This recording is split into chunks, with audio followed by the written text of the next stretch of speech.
오늘 말씀은 마태복음 16장 24절에서 27절입니다. 이에 예수께서 제자들에게 이르시되 누구든지 나를 따라오려거든 자기를 부인하고 자기 십자가를 지고 나를 따를 것이니라. 누구든지 제 목숨을 구원하고자 하면 잃을 것이요 누구든지 나를 위하여 제 목숨을 잃으면 찾으리라.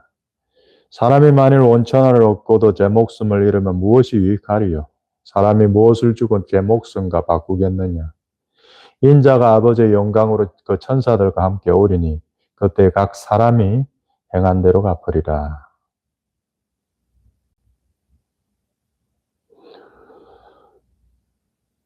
며칠 전에 꿈을 하나 꿨었는데 꿈에 누가 저한테 질문을 하더라고요. 영성이란 무엇입니까? 그래서 그 이후로 한번 곰곰이 생각해 보았습니다. 영성이 뭔가? 여러분, 영성이라면 여러분들 뭘 먼저 떠올리세요? 영성이라는 게 스피리추얼리티, 영혼의 성질 이런 거잖아요. 그러니까 우리가 가장 먼저 떠올리는 건 그런 거죠. 뭔가 신비하고 어떤 초월적인 어떤 영적인 거, 그죠? 그게 영성이 아닌가 생각하죠. 그래서 사실 여러분 영성이란 단어 자체가 조금 어려운 단어지 내용은 분명합니다. 제가 정리하기로는 영성이란 예수를 닮는 겁니다. 그게 영성이에요, 여러분. 어려운 말이 아니죠. 예수를 닮는다. 예수님 사역하실 때 많은 각계의 사람들이 예수님을 찾아왔었어요. 수많은 직종의 사람들이 찾아와서 예수여, 당신을 따르고 싶습니다. 내 인생의 롤 모델이 되어주세요. 당신의 가치를 추구하겠습니다. 이런 사람들이 많이 찾아왔었어요. 저는 스승님으로 모시고 싶습니다. 당신의 제자가 싶습니다. 이런 많은 말들을 했거든요. 그래 할 때 예수님께서 뭐라 말씀하셨는지 아십니까? 오늘 이 본문 말씀을 말씀하셨어요. 제자가 되겠다는 사람, 예수님을 닮고 싶다는 사람들에게 예수님이 이 오늘 본문의 말씀, 제자도 구절이라고도 하죠. 우리가 신학교에서 저도 그렇게 배웠어요. 마태복음 16장 24절, 27절은 제자가 어떻게 살아야 되는지를 응축해 놓은 구절이다. 제자도 구절이란 말이죠. 주님은 너무나 선명하게 오늘 본문에서 이야기했거든요. 말씀은 사실 엄청 분명해요, 여러분. 말씀은 쉽고 분명합니다. 근데 우리는 종종 초점을 잃어요. 똑같은 말씀도 우리는 왜곡하고 우리 생각 덧붙이고 이상하게 짬뽕으로 만들어버려요. 원래 원 의도는 그게 아닌데 그런 것들이 신앙생활하면 너무 많단 말이죠.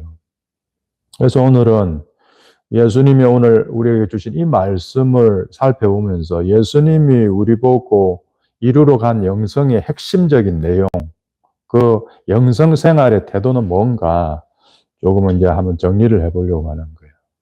그래서 여러분, 신령한 거, 영적인 것을 추구하는 것은 나쁜 것은 아닙니다. 항상 우리의 모든 판단의 기준은 성경이 돼야죠. 사도 바울이 고린도전서 14장 1절에서 그렇게 말했어요. 사랑을 따라 구하고 신령한 것을 사모하라고 했어요. desire, 갈망해라고 뭐를요? spiritual gift들을. 그게 방언이든 예언이든 신유든 그런 걸 사모하는 건 나쁘지 않다라고 이야기했어요. 근데 문제는 여러분 뭐예요? 문제는 그것만 추구한다. 그것만 추구함으로 말미암아 밸런스를 종종 잃는다는 거예요. 그래서 이제 와서 돌이켜보면 여러분, 신령한 것을 추구하셔도 되는데 신령한 것을 추구하시려는 분들은 먼저 연단을 받아야 돼요. 연단이 반드시 선행돼야 돼요. 저는 그렇다고 봅니다. 다윗이 왕이 되기 전에 연단 받아요. 모세가 영적 지도자가 되기 전에 광야에서 연단 다 받습니다. 예수님도 사실로 광야에서 연단 받습니다. 세례 요한도 빈들에서 숨겨지는 기간, 사도 바울도 아라비아에 광야에서 12년 동안 연단 받는 그 기간에 분명히 있습니다. 왜 그렇게 대단한 사람들이 그 연단의 과정을 스킵하면 안 되는 거죠? 왜 반드시 그 기간을 두는 걸까요, 여러분? 우리의 육적 동기가 처리되지 않은 상태에서 영적인 세계를 접하면 변질이 일어나요, 변질이. 그러니까 우리의 육을 정화시키는 연단이 우리에게 필수적이에요. 특별히 이러한 영적인 세계에 관심을 갖고 영적인 세계를 다루고 알아가려고 하시는 분들이라면 반드시 그의 삶 가운데 하나님의 연단이 들어가야 한다. 연단 없이 이런 것들의 영역에 접근하면 아주 괴랄한 열매들이 맺힌다. 그래서 여러분, 영성은 뭐 원자력 같은 거예요. 불 같은 게, 칼 같은 거예요. 잘 다루면 우리에게 엄청 유익한 거 맞는데 대부분 상당히 많이 잘못 다루고 그 불이, 그 칼이 날 찌른다고요. 영성의 세계 쉽게 보면 안 돼요, 여러분. 다루어지지 않은 우리 인간 육의 어떤 육정을 가진 상태에서 접근하면 이상한 콤비네이션, 이상한 결과들을 낸다. 사도행전 8장 보면 시몬이라는 사람이 나옵니다. 시몬이 사도들의 안수로 성령 받는 것을 보고 돈을 들여 이르되 이 권능을 내게도 줘 누구든지 내가 안수하는 사람은 성령을 받게 하여 주옵소서. 이렇게 합니다. 마법사 시몬이. 제자들이 베드로가 안수 딱 하니까 성령 받고 방언 받고 막 떼굴떼굴 울어 하는 거예요. 아, 탐나는 거예요. 나도 저 세계를 알고 싶은 거예요. 제가 베드로님, 제가 돈을 좀 드릴게요. 1억 드릴게요. 이 권을 내게 주세요. 이렇게 접거나 자기 세계관 속에서는 그게 상식적인 거예요. 돈으로 살아왔던 사람들. 돈으로 살 수 있겠지? 육이 전혀 안 다루어졌죠. 그럴 때 베드로는 어떻게 평가합니까? 너의 이 악함을 회개해라. 너는 악독이 가득하고 불의에 매인받은 사역자다. 네가 하나님의 선물을 돈 주고 살 줄로 생각하여서 네 영과 함께 너는 망해라. 이렇게 아주 센 말을 합니다, 베드로가. 그러니까 사역자가 되고 싶은데 그래서 그 영적인 세계를 알아가고 싶으나 그의 내면에 연단이 없을 시에는 시몬과도 같은 자기 속에 메인 어떤 것 때문에 이상한 결과들을 낼 수 있다는 거죠. 그래서 연단이 반드시 필요하다. 연단 없는데 큰 권한이 주어지면 어떻게 됩니까, 여러분? 인간의 비루함이 드러난다. 그래서 저는 김주애가 진짜 걱정이에요. 여러분, 김주애 누군지 알죠? 김정은 딸. 지금 13세로 추정한답니다. 13세면 초등학교 6학년이에요. 초등학교 6학년짜리가 지금 어떻게 하고 다니고 있어요? 북한을 다스릴 차세대 지도자로 추앙받으면서 주위의 모든 어른들이 그를 떠받들죠. 초등학교 6학년 여학생을. 연단이 없는 아이죠. 그렇잖아요. 김정은의 딸로 태어나서 뭐 그래 고생했겠어요. 온갖 좋은 거 먹고 자랐죠. 거기에 엄청나게 거대한 권한이 주어지죠. 비루함이 드러나는 거예요. 그래서 저는 김주의 영혼이 너무 위태롭다고 생각해요. 그런데 지금 들리는 소식들에 보면은 김주애가 이 권력의 맛을 지금 보고 있대요. 이 권력을 엄마한테도 안 뺏기려고 한다는 아주 이상한 초등학교 6학년이 됐다고요. 초등학교 6학년이면 엄마 사랑받아야 되는데 엄마를 미래의 권력 암투의 경쟁자로 여긴다고. 이상하죠, 이상해. 그 영혼을 잃겠어요. 그깟 북한의 권력 때문에. 그러니까 연단이 없는 자에게 엄청나게 큰 권한이 주어지면 그 권한 때문에 그 사람 무너집니다, 여러분. 그래서 아무한테 일어나는 큰 영적인 세계, 영성의 세계가 열리면 안 돼요, 사실은. 해악이에요, 해악. 그래서 신령한 것을 사모하고 추구할 수는 있으나 그러길 원하는 자들의 삶에는 반드시 연단이 있어야 한다. 나의 육의 정을 처리하는 연단의 과정을 반드시 거쳐야 된다. 그걸 거쳐도 넘어져요. 그걸 거쳤던 모세도 또 넘어지잖아요. 그런데 안 거치면 어떡해요? 비루함이 막 드러나는 거예요. 그래서 여러분, 비루함이라는 그 마음은 다루어지지 않은 마음이에요. 다룸이 뭔지도 모르는 마음이에요. 부잣집 도련님 같은 그런 마음이라고요. 그렇게 자라면 뭡니까? 영어 단어에도 그런 단어가 있잖아요. spoiled and child가 됐다. 오냐오냐 좋게 좋게만 자란 애는 다 대바라진다. 땅콩 때문에 비행기 돌렸던 그 회장님 딸 기억해 보세요. 대바라졌잖아요. 자기 땅콩 마음에 안 든다고 비행기를 돌려버려요. 다른 사람 피해를 보든지 말든지. 어떻습니까, 여러분? 연단이 없는 사람이지요. 연단이 있었으면 이렇게 행동 안 했지요. 권한은 있는데, 회장 딸로서 권한은 있는데 연단이 없어요. 그러니까 괴물이 된다. 괴물이. 그래서 여러분, 신령한 것을 추구하려면 추구하세요. 하시되 일상성을 지키세요. 그래야 여러분들이 보호됩니다. 영적인 것만을 중요하게 생각하고 맨날 홀리 주님 거룩하십니다. 지금 주님의 음성이만 이래서 하면 안 됩니다, 여러분. 여러분, 누구보다 가장 강력한 영성인은 누구였어요, 여러분? 예수님이죠. 예수님만큼 강력한 영성인이 있어요? 근데 그 예수님마저도 그의 깊은 그 초월적인 영성을 일상성이라는 포장 속에서 문득 드러냈다고요. 어떻습니까, 여러분? 예수님도 그렇게 했어요. 비범하신 분이죠. 신의 아들이시죠. 몫으로서의 삶을 살아갔다니까요. 그런 일상성을 여러분 놓치면 안 돼요. 무조건 맨날 기도만 하고 맨날 성경만 보고 특정 시기에 그럴 때가 필요하겠지만 가정주부는 요리도 해야죠. 애를 낳았으면 애기 젖을 먹여야지. 기도가 중요한 만큼 일상의 과업을 놓치면 안 된다. 왜 일상의 과업을 하나님께서 주시나? 밸런스를 놓치지 마라. 일상성을 여러분 절대 놓치시면 안 돼요. 저는 이 영적 세계 추구하시는 분들 중에 이 일상성을 놓쳐서 맨날 홀리해요. 홀리. 뭔가 좀 괴리돼, 좀 이상해. 좀 이상해요. 좀 이상해 보면은. 그래서 저는 수도원 영성을 저는 그렇게 권장하지 않습니다. 저는 별로라고 생각해요. 그런 소명이 있다면 하나님 해라 다 하세요. 그거 말리지 않겠고 가능성은 다양하니까 하는 건데 저는 그러고 싶진 않아요. 왜? 가장 깨끗한 사람이라면 세상 속으로 들어가서 영혼을 건져야지. 저 지리산이 처박히면 어떻게 하냐고요. 예수님은 나사렛이라는 촌동네 처박혔지만은 공생이 시작하면 예루살렘 수도로 뚫고 들어오잖아요. 왜? 그곳에 사람이 제일 많으니까. 지리산에 산토끼하고 멧돼지밖에 더 있습니까? 그리고 수도 서울로 뚫고 들어가서 그 드글드글 되는 사람들한테 예수의 영성의 도를 전해야지요. 근데 자꾸 괴리된다고요. 영성만 추구하면 자꾸 저 사람들은 하급한 사람, 나는 좀 전혀 다른 어떤 이렇게 자꾸 분리가 일어난다고. 이게 뭔가 이상하고 그렇다.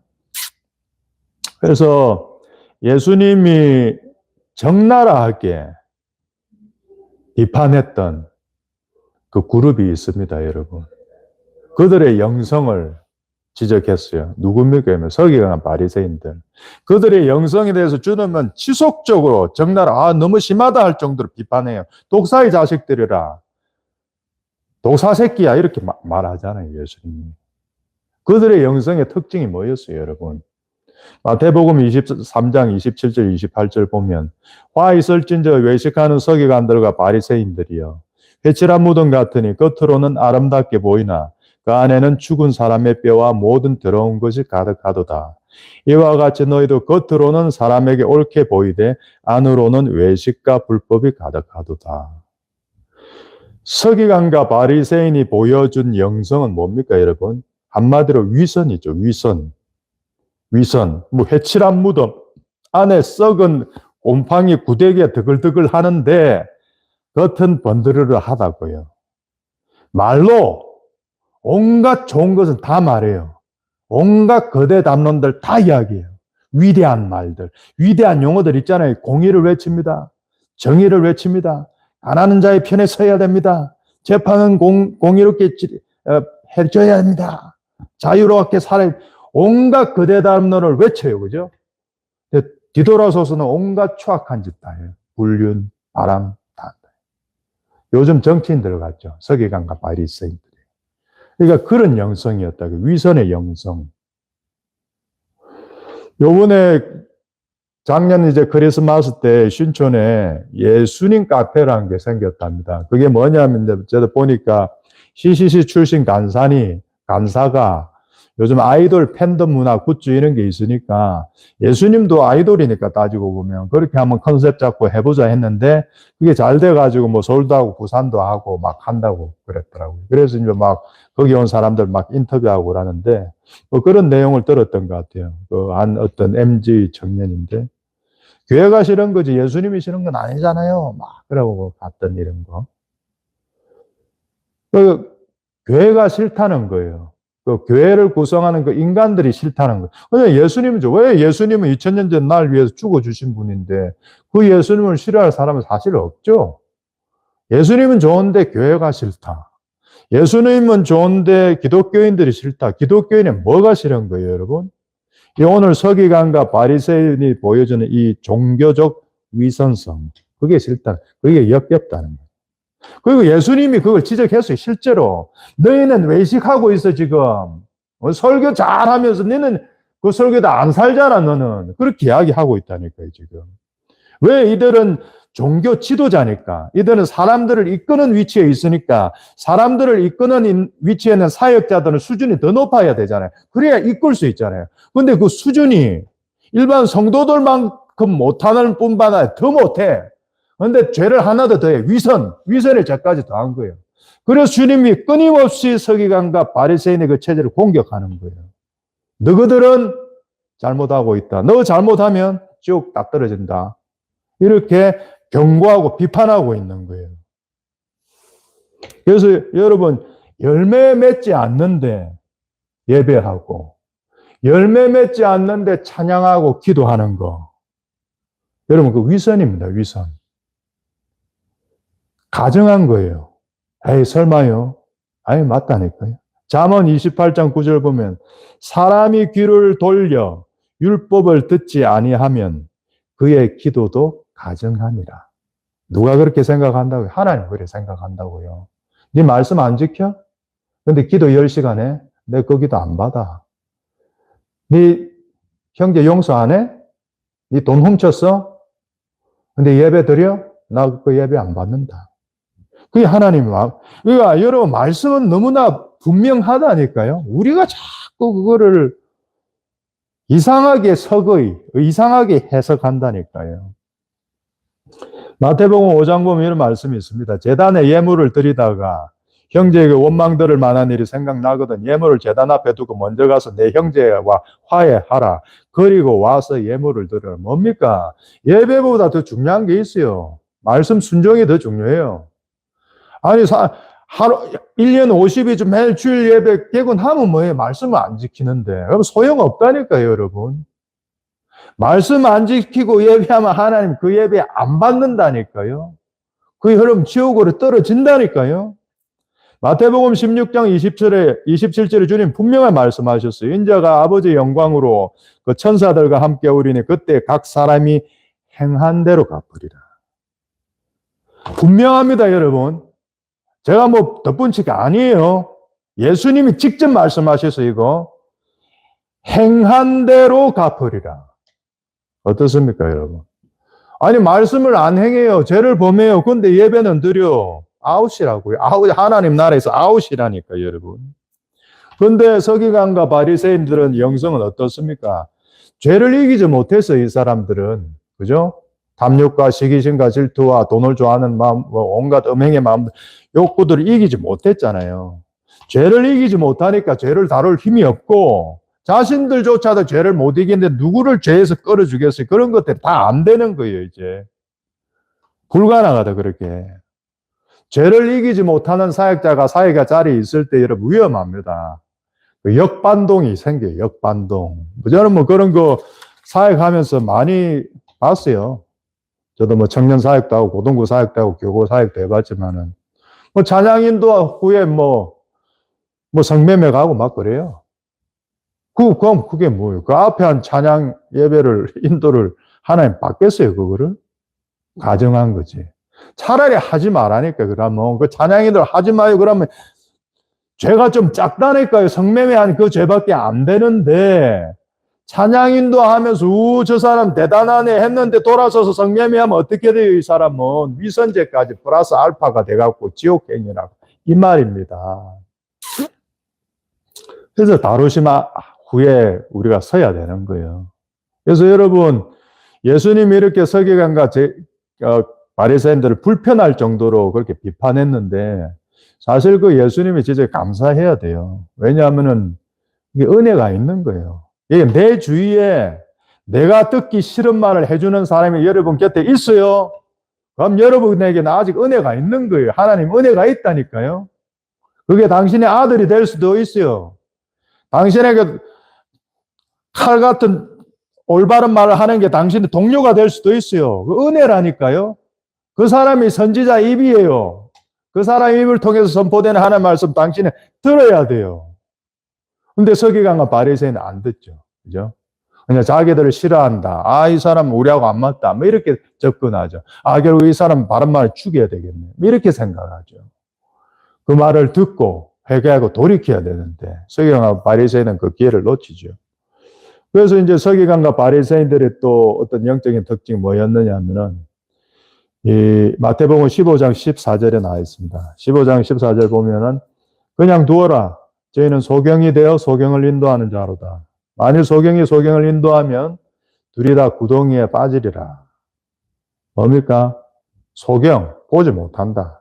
자기 자신이 현재 어떠한 영적인 상태에 있는지 추호도 눈치채지 못하는 소위 요즘 말하는 메타인지가 되지 않는다. 소크라테스는 너 자신을 알라고 했는데 너 자신을 모른다. 우리는 컴퓨터도 스스로 자기 점검을 하는데 우리는 자기 점검이 안 된다. 누가 서기관과 바리새인들이래.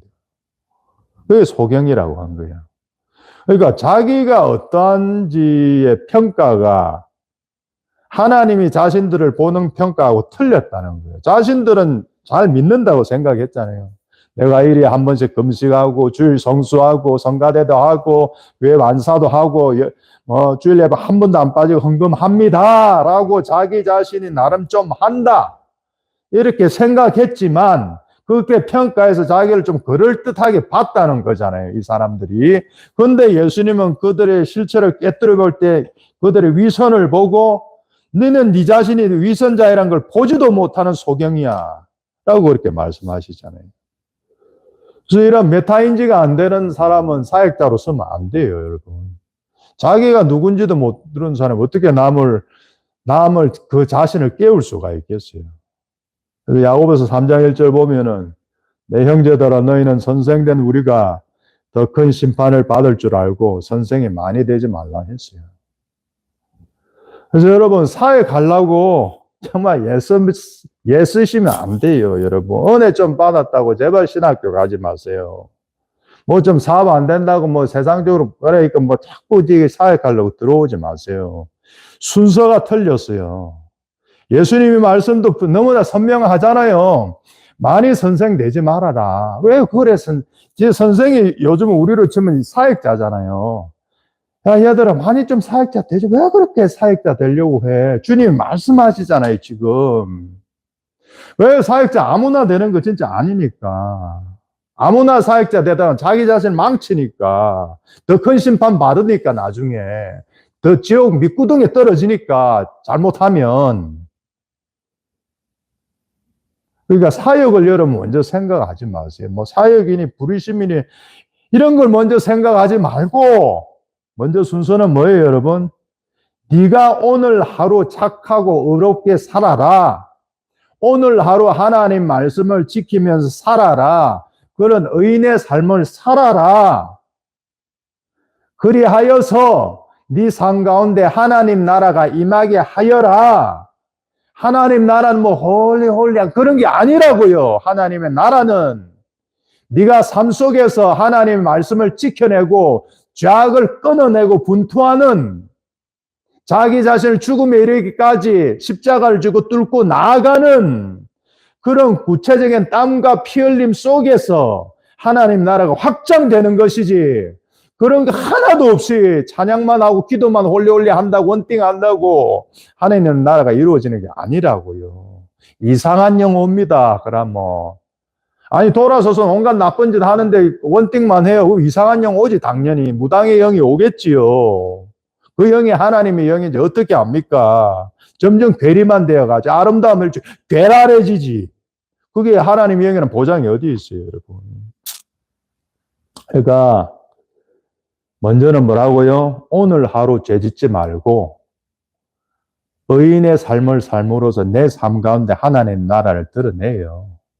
그렇게 해서 일상성을 가지고 오늘 하루 나의 과업을 최선을 다하고 성실하게 살아가요, 여러분. 학생은 공부 열심히 하고, 운동선수는 운동 열심히 하고, 주부는 자녀 잘 키우고, 가장은 열심히 일하고, 정직하게 그렇게 살아가요. 그러다 보면, 때가 되면 하나님이, 됐다. 이 녀석이 이제 의인이 이제 이 녀석이 이제 사역자로서, 하나님 그렇게 생각해서 그때 부르신다니까요. 이런 거는 하나도 안 하고, 부르심만 김칫국 마시듯이 부르심. 그 부르심 받아서 뭐 하게요? 연단이 없는데. 그 권한, 권세 받아서 뭐 하게요? 연단이 없는데. 김주의 꼴 나죠, 김주의 꼴. 비루함이 다 드러나지, 내 속에 비루함이. 권력과 권한과 능력 엄청 받아야 하나님께요. 비루해지죠. 그래, 이단된 사람 얼마나 많습니까? 박대선, 문선명. 다 신령한 사람이, 홀리한 사람이었어요. 연단이 없잖아요. 그 속에 욕심하고 어우러지면서 재능은 뛰어나니까 사람들은 끄니까 카리스마 있으니까 결국 자기도 멸망 다 가잖아요. 결국 이단의 개수가 되잖아요.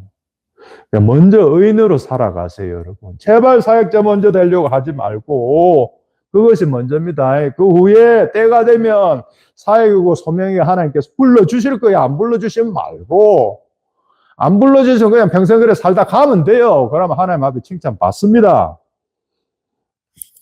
그래서 서기관과 바리새인들이 위선적 영성, 자기 자신을 보지 못한 멘탈인지가 되지 않는 영성, 그럼에도 불구하고 사역의 자리를 축치고 앉아서 사람들을 지옥으로 끌었던 이 사역자들에 대한 비판을 하면서 예수님은 본인 자신이 어떠한 영성인으로 살아가야 되는지 우리에게 보여주죠. 그래서 예수님이 어떠하신 분인가는 사실 청중들은 사실 눈치를 다 챘었어요. 마태복음 7장 28절 29절에 이런 말씀이 있습니다.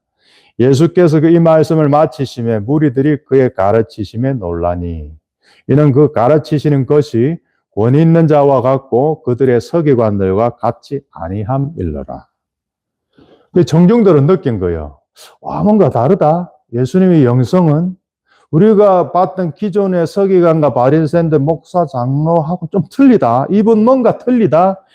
그게 뭔지는 모르는데 적어도 이 틀리다는 것을 캐치한 거예요. 청중들도. 왜? 청중들도 영이 있으니까 캐치하는 거예요. 이분 다르다.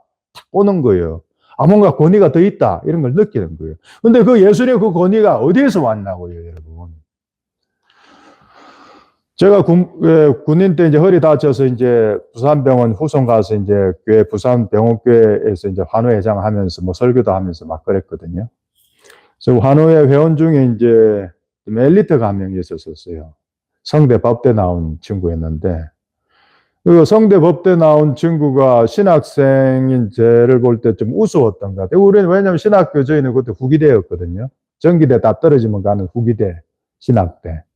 제가 장신대를 나왔는데, 그런 성대 법대 나온 애가 볼 때 뭔가 우습게, 잘 모르겠는데, 그렇게 느낌을 받았어요. 뭔가 좀 까칠하고 뭔가 좀 어떤 하여튼 그런 느낌이 좀 있었어요. 근데 그런 애하고 저는 저희 그걸 했으니까. 근데 어느 날 이제 제가 설교를 한번, 설교 같은 강의 같은 세미나를 한번 할 때가 있었는데, 화이트보드에 대고 막 하면서, 환우회 회원들을 대상으로. 그때 그 친구도 앉아 있었는데, 그거 다 끝나고 나니 그 친구가 저를 찾아온 거예요. 그래서 윤 회장님 왜요? 그러니까. 아니, 제가 사실 윤 회장님 그렇게 생각했는데, 윤 회장님 오늘 가르치실 때, 제가 감동이 됐다는 거예요. 그래서 그 후로 이제 확 이제 꼬리를 내렸더라고. 그래서 이제, 저는 이제 이게 이 정도는 아니지만, 오늘 마태복음 7장 이 정도의 수준은 아니지만, 하나님께서 이렇게 사역자의 권위를 높여주시는구나. 그걸 느꼈죠. 왜? 저는 이제 모든 거 다 지치고 이제 교회 일만 했으니까, 건신을 하는 시기였으니까, 하나님이 날 세워주신다, 뭐 이런 걸 느꼈죠. 그래서 예수님이 사역할 때 그 특별한 권위, 특별한 기름 부음이 있었잖아요. 우리 다 그거 원하잖아요. 예수님이 받은 그 한량없는 기름 부음 우리도 받고 싶잖아요. 근데 왜 예수님에게는 있었고 그게 왜 서기관과 바리새인들에게는 여러분 왜 없었을까요? 뭐 차이죠? 서기관과 바리새인은 위선밖에 없었잖아요. 예수 하나님 말씀 지키세요 해서 자기는 정작 안 지켰잖아요. 실제로 하나도 안 지켰죠. 근데 예수님은 어떻게 했어요? 하나님 말씀을 지켰잖아요. 24시간 매 순간 하나님의 말씀을 이루는 삶을 살았잖아요. 그래서 하나님이 성령을 한량없이 주심이니라라고 요한복음 3장 34절에 그렇게 말씀되어 있는 거예요. 그래서 여러분 영성의 통로는요. 말씀을 지키는 거예요. 말씀을 지키는 거라니까요. 여러분 진짜 오해하시면 안 돼요. 장시간 기도 아니에요. 밤잠 안 자고 3일 기도 그런 게 아니라고요. 하나님의 성령이 한량없이 예수님께 부어졌던 이유는 그분은 말씀을 구현해내는 하나님의 말씀이 그러면 그걸 이루어내는 것에 최우선하는 삶을 살았기에 하나님은 성령을 한량없이 부어주셔서 다른 사역자들하고는 특출나게 다른 비범성을 청중들이 느끼게 했단 말입니다. 여러분 말씀을 지키는 것이 쉬워요? 여러분 어떻습니까? 어렵습니다. 가장 어렵습니다. 장시간 기도 차라리 쉬워요. 차라리 기도 찬양 예배 집회 한 3시간 참석하는 차라리 쉽습니다.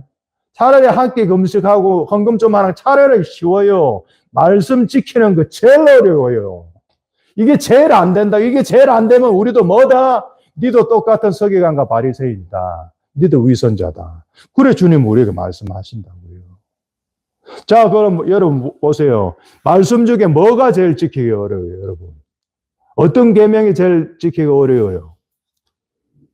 원수를 사랑하라. 어떻습니까? 어렵죠. 마태복음 5장 44절에 이렇게 되어 있습니다. 나는 너에게 이르노니 너희 원수를 사랑하며 너희를 박해하는 자를 위해 기도하라. 어렵죠. 진짜 어렵죠. 어렵습니다. 이걸 내 삶 가운데 구현해낼 수 있게 해서 가장 어려운 거예요. 이 계명 너무 어렵죠. 차라리 주일 성수 52분 하겠어요. 금식하겠어. 원수 사랑 못하게. 그렇다니까요. 근데 여러분, 이 원수 사랑 이게 대해서 한번 보면, 조금 더 보면, 여러분, 우리 삶 가운데 사실 그렇게 원수는 잘 없어요. 그러잖아요. 누가 원수입니까? 예를 들면, 우리 부모님 누가 찔러 죽였어요, 범죄자가. 그럼 그 사람 원수 맞죠? 누가 사기에 쳐서 우리 집안 망했어요. 그럼 사기꾼 원수 맞죠? 근데 그런 경험이 그렇게 많이 없잖아요. 그런데도 예수님은 원수를 사랑해라 했어요. 그러면서 나중에 그런 말씀하세요. 네 집안 식구가 원수다. 또 그렇게 이야기해요. 여러분 있잖아요. 사실은 지나가는 제3자는 내한테 그렇게 큰 악인은 아니에요. 나를 가장 불편하고 괴롭히는 악인은 나와 24시간 함께 사는 나의 가족이라고요. 나의 가족이, 나의 엄마가, 나의 아빠가, 나의 자식이 내 원수가 될 수도 있어요. 가족 원수 사랑하는 게 제일 어렵다고요. 그러니까, 여러분. 이런 가족이 원수가 되는 건 비일비재하잖아요. 가족 중에 한 명 살해당하는 이런 경우는 확률적으로 너무 낮잖아요. 근데 가족이 원수되는 건 있잖아요. 제가 예전에 몸담았던 그곳에서 어떤 집사님 계셨어요. 그분하고 이야기하다가 그분이 좀 부유하셨는데 가족들하고 재산 문제로 이제 소송이 돼가지고 완전 남남이 됐다 그러더라고. 그 말하면서 그 얼굴에 냉담함에 싹 묻어 있는데 이분은 이제 진짜 가족들하고 절연했구나. 정을 완전히 다 끊었구나. 제가 그걸 느꼈어요. 근데 그분이 또 막 대사회적인 불의를 위해서 활동 엄청 많이 하시는 분이셨거든요. 그게 두 개가 좀 오버랩이 안 되는 거예요, 이게. 아니, 대사회적인 불의를 위해서 막 스트리트에 나가서 막 하시는 분이 이분이. 근데 정작 자기는 자기 형제들하고 척을 져서 돈 때문에, 재판 때문에. 그럼 이 신앙은 여러분 뭐예요? 이 신앙은. 서기관, 제가 그 말은 못해서 그런 말을 못하겠더라고. 그냥 듣고만 있었어. 근데 이거는 서기관 말씀에 비슷한 거잖아요. 거대 담론을 이야기해요. 거대 담론. 불의를 이야기하고, 뭐 외국인 근로자를 위해서 뭐 이야기하고 하여 난민을 받아 이런 이야기 다 해요. 근데 지는 사세가 나. 그런 사람하고 비슷하잖아요, 이게. 온갖 불의를 척결하자 하면서 자기는 돈 때문에 가족들하고 등을 돌렸어요. 그럼 어떻게 합니까? 원수를 사랑하라. 그럼 주님 앞에서는 너는 그래 사회 불의를 위해서 애썼구나. 그러나 너는 네 가족 원수를 용서하지 않았구나. 친구의 지옥으로 가거라. 그럼 어떻게 해요? 그럼 어떻게 할 거예요? 그래서 하나님 말씀 지키는 게 그리 어렵습니다, 여러분. 그러니까 웬만한 각오이 아니고는 이게 하나님 말씀 지키기 어려워요. 그래서 주님께서 오늘 이제 결국 말씀하시고자 하는 핵심 내용은 오늘 24절 읽었던 그 말씀입니다. 자기를 부인하고 자기 십자가를 지고 주를 따라라. 뭡니까, 여러분? 죽어라 이 말이에요. 죽어. 제자가 되는 거 뭐라고요? 죽어라. 네가 죽어야 제자가 된다. 죽는 게 두려우면 도망자 되죠. 마가복음 14장 50절 보면 제자들이 다 예수를 버리고 도망하니라. 제자로 지원했던 사람들이 평상시에는 예수님 잘 따르는 것 같았는데 결정적으로 자신들의 신앙을 표현해야 될 그때는 다 도망가더라. 어떻습니까, 여러분? 평상시에는 그리스도인 비슷하게 살아요. 예, 집사님 만나서 반갑습니다. 예, 권사님 만나서 반갑습니다. 집에 가면 맨날 찬양 틀어놓습니다. CTS TV 듣고 설교 다 듣습니다. 성경 구절 읽습니다. 평상시에 비슷비슷해요. 근데 어떨 때요? 결정적일 때, 죄 유혹이 올 때, 책임져야 할 때, 죄에 빠지고, 책임 회피하고 도망간다 이 말이에요. 그러면 너 진짜 영성인 맞아? 너 진짜 신앙인이야? 그렇게 하나 물으신다니까요. 진정한 신앙인은, 진정한 영성인이 십자가를 안 피하지요. 고통을 안 피하지요. 고통 한가운데 들어가지요. 살려고 발버둥 치지 않지요. 죽음 속으로 성큼성큼 걸어 들어가서 죽음의 잔을 마시지요. 여러분들이 이런 색깔을 영성인인 겁니까? 말해보세요. 여러분들 죽음을 아는 영성인이에요. 아니면 고통을 주는 것을 회피하는 무늬만 영성인입니까? 예수님은 십자가상에서 고통을 피하지 않으셨어요. 어느 정도까지요? 진통제도 안 먹었잖아요. 고통에 직면하겠다는 거예요. 그것이 바로 제자도 영성생활의 핵심이에요, 여러분. 그래서 우리는 신앙의 여러 주제들에 대해서 상당한 오해들이 많이 있습니다. 그것은 저는 잘못된 설교들 때문이라고 생각해요. 모든 신학의 주제들을 감통하는 하나의 가치는 저는 정직함이라고 봅니다. 왜? 하나님이 정직하시니까. 하나님이 추구하시는 모든 것은 다 정직한 거예요. 구원론도 마찬가지, 영성도 마찬가지. 주님 말씀은 분명하죠. 오늘 27절에 뭐라고요? 각 사람이 행한 대로 갚아주리라. 선명하고 분명하고 정직합니다, 여러분. 각 사람이 행한 대로 갚아주리라. 여러분, 이거 새로운 구원론이에요? 어떻습니까, 여러분? 누가 구원 얻습니까? 누가 천국 가고 누가 지옥 갑니까? 입으로 시인하면 구원 얻는다고요? 그거 너무 밸런스 이런 거예요. 저 그런 거 많이 봤어요. 주님 사랑합니다. 원땡합니다. 24절 주님, 나는 주님의 신부가 될 거예요. 주님 사랑합니다. 주님께 사랑을 하루 종일 고백해요. 24시간. 신부의 영성으로. 그러나 그 고백이 가정스럽지 않기 위해서는 어떻게 살아야 돼요? 그 입술의 고백을 넘어서 실상 속의 열매를 보여야죠. 주님 사랑합니다. 원땡합니다. 그 모여갖고 끝나고 모여갖고 자기들끼리 남편 욕해요. 여자 사역자들이. 주님 사랑합니다 하고 돌아서서 남편 욕해요. 예? 그러면서 남편 벌어오는 돈으로 먹어요. 뭡니까 이거? 좌파적 마인드 아니에요? 집주인한테 돈 받아서 살면서 사업주한테, 그 사업주한테 대들잖아요. 그런 거 비슷하죠, 느낌이. 그래서 여러분, 빌 브라이트의 사형리 그런 전도법 틀렸어요. 빌 브라이트 사형리 저도 많이 배우고 암기하고 했었죠. 뭡니까? 사형리대로 제시하고, 하나님 당신을 사랑합니다. 당신 죄지었습니다. 쭉 하고 동의하세요. 예 하면 당신 그리스도인이 됩니다. 맞습니까? 그렇게 속성 그리스도인이 되는 거야. 아니라니까요. 그거 거짓말이에요, 그거. 세례요한을 보세요. 사형리로 전하지 않았어요. 세례요한은 어떻게 전했어요? 회개해라. 네 죄 회개해. 네 전을 끊어내. 그리고 회개에 합당한 열매를 보여. 그래 너 천국 가. 이게 구원론이죠. 이게 구원론이죠. 뭔 사형리가 구원론이에요. 사형리로 해서 당신이 지적으로 동의했습니다. 그러면 이제 당신 속에 예수님 내주합니다. 이제 가까운 교회 나오시고 쭉 다니잖아요. 잘못된 가짜 그리스도인들을 양산하잖아요. 세례요한은 그런 식으로 전도 안 했습니다. 여러분. 예수님도 그렇게 전도 안 했어요. 지적으로 동의하면 그리스도인 된다 이야기 안 했어요. 회개의 열매 보여야 네가 천국 들어간다 이야기했어요. 마태복음 7장 21절 보면 이러므로 그들의 열매로 그들을 알리라. 나더러 주여 주여 하는 자마다 다 천국에 들어갈 것이 아니요 다만 하늘에 계신 내 아버지의 뜻대로 행하는 자라 들어가리라. 주여 주여 한다고 여러분 입으로 시인한다고 구원 안 돼요. 예수님이 말씀하셨잖아요. 하늘에 계신 내 아버지의 뜻을 행해라. 죄 짓지 말라고요.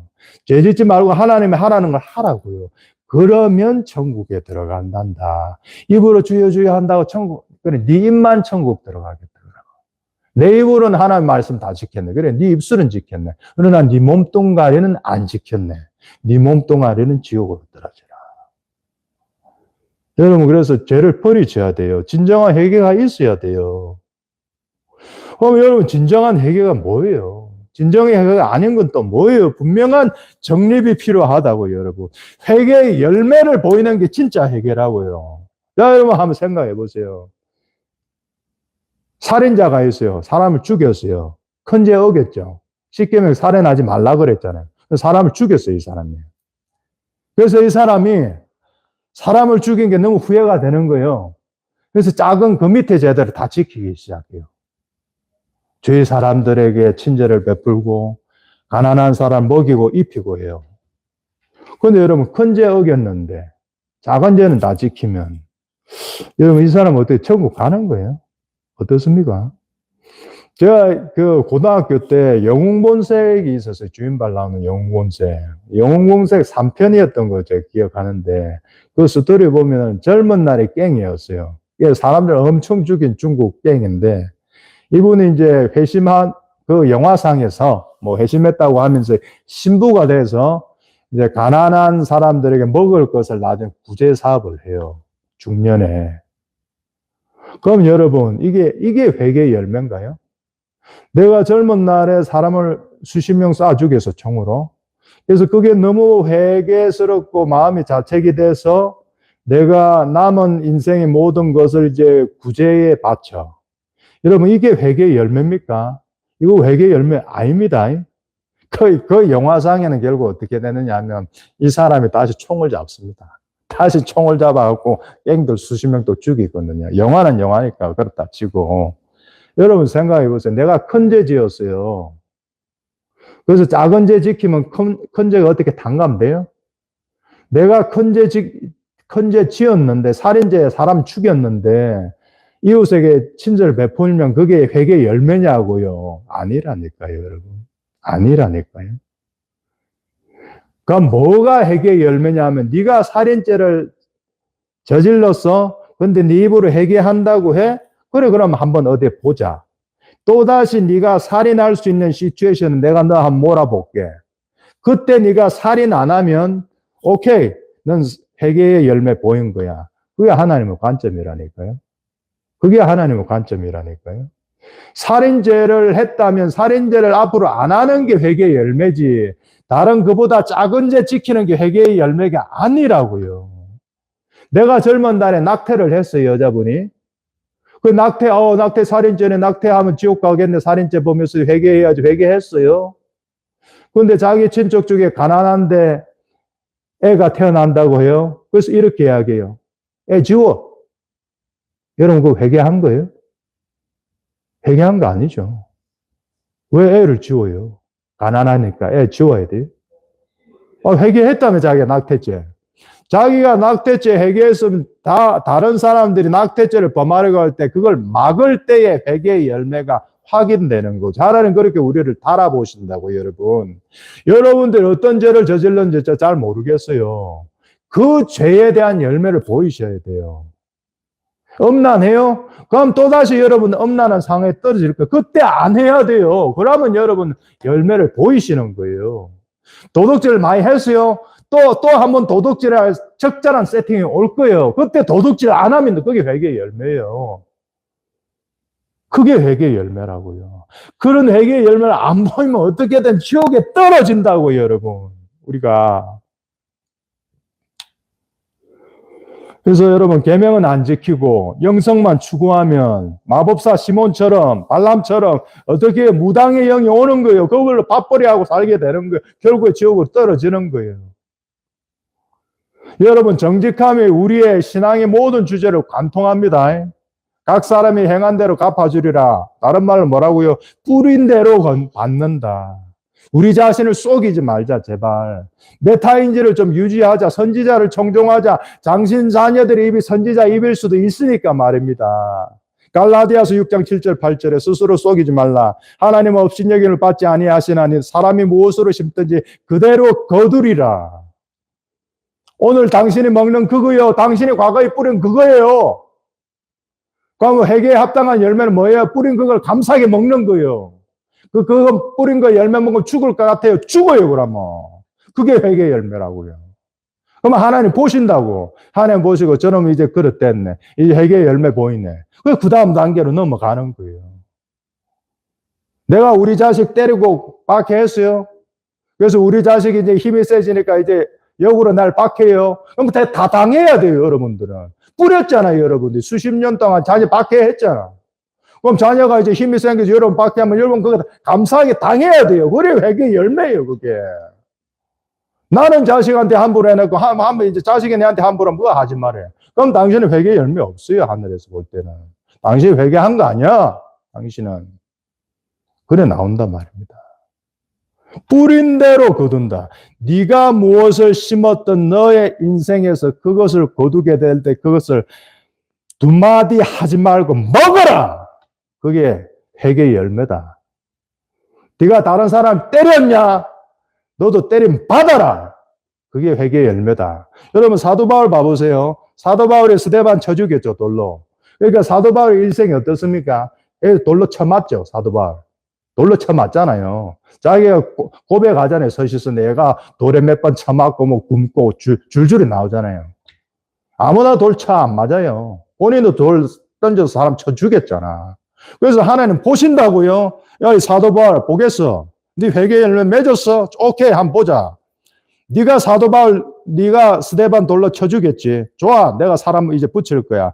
사도 바울 네한테 돌로 쳐 던질 때 너 그거 감사해. 너 그거 감사 못하고 저주하면 너 회개한 거 아니야? 그렇게 하나님 보신다니까요, 여러분. 무섭죠?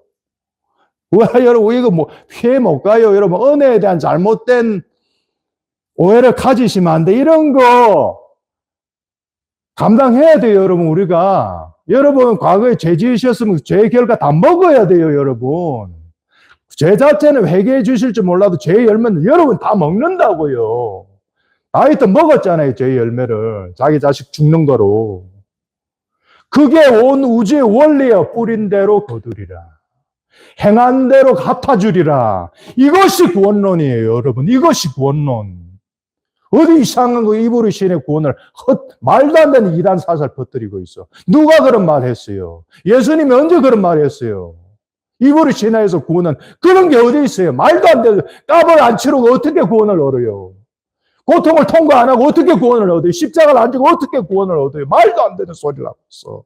도대체. 그것을 신앙이라고 믿고 있으니 세상 사람들이 볼 때 얼마나 웃기게 보이냐고요. 그리스도인들이 가짜게 보이냐고요, 그리스도인들이. 자, 예수 안 믿는 사람들도 뭔가를 얻으려면 십자가의 고통을 지고 통과해야 겨우 그걸 얻는데, 기독교인이란 작자들이 안 통과하고 얻으려고 하니까 거저 먹으려는 거 같잖아요. 뭔가 가짜 사기꾼처럼 보이잖아요.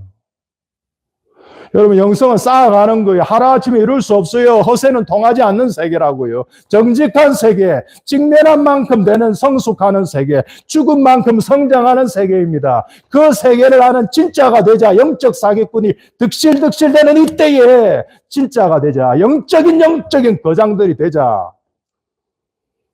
되시는 올해 되시길 바라요. 우리 다 같이 기도하겠습니다. 아버지 하나님, 우리는 너무도 종종 치우쳤습니다. 동기도 바르지 못하고 너무나 육적이었습니다. 인생의 연수는 많이 되었으나 연단의 수준은 너무 낮았습니다. 주님의 말씀을 듣고 싶은 대로 들었고 우리 식대로 해석했습니다. 그래서 많이 신앙의 길을 잃었습니다. 주님은 우리에게 보여주십니다. 신앙의 길, 그 정직한 길은 바로 십자가입니다. 고통을 피하고 도망가는 것이 아니라 고통과 죽임을 한복판으로 날마다 걸어 들어가는 그것이 주님이 말씀하신 영성의 길이며 그것을 주님은 몸소 보여주셨습니다. 제자로 따르기로 다짐하는 오늘 우리 모두가 다 그 죽음 앞에서 도망감을 보이는 것이 아니라 당당하고 용기 있게 예수님 비슷하게 그 죽음의 한복판으로 걸어 들어가서 재물되는 의인들, 영적 거장들이 다 되게 하여 주시옵소서. 주 예수 그리스도의 이름으로 기도드립니다. 아멘.